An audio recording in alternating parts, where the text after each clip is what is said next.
મુખ્યમંત્રી શ્રી ભૂપેન્દ્ર પટેલનું જામનગર એરપોર્ટ ખાતે ઉષ્માભર્યું સ્વાગત. જામનગર તારીખ 24 નવેમ્બર. રાજ્યના મુખ્યમંત્રી શ્રી ભૂપેન્દ્ર પટેલ જામનગર જિલ્લાના ₹622.52 કરોડથી વધુના 67 કામોના વિવિધ વિકાસલક્ષી પ્રકલ્પોના લોકાર્પણ અને ખાતમુહૂર્ત માટે જામનગર એરપોર્ટ ખાતે આવી પહોંચ્યા હતા. આ પ્રસંગે મુખ્યમંત્રીશ્રીનું મહાનુભાવો દ્વારા ઉષ્માભર્યું સ્વાગત કરવામાં આવ્યું હતું.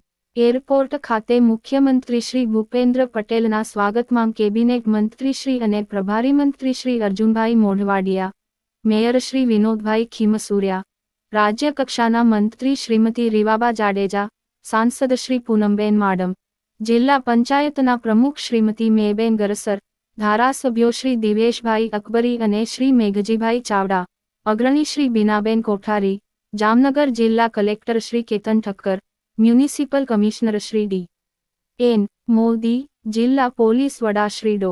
રવિમોહન સૈની, જિલ્લા વિકાસ અધિકારી શ્રી અંકિત પન્નુ, એરપોર્ટ ઓથોરિટીના ડાયરેક્ટર શ્રી સહિતના ઉપસ્થિત રહ્યા હતા. HX24 ન્યૂઝ ગુજરાતી સાથે બ્યુરો રિપોર્ટ.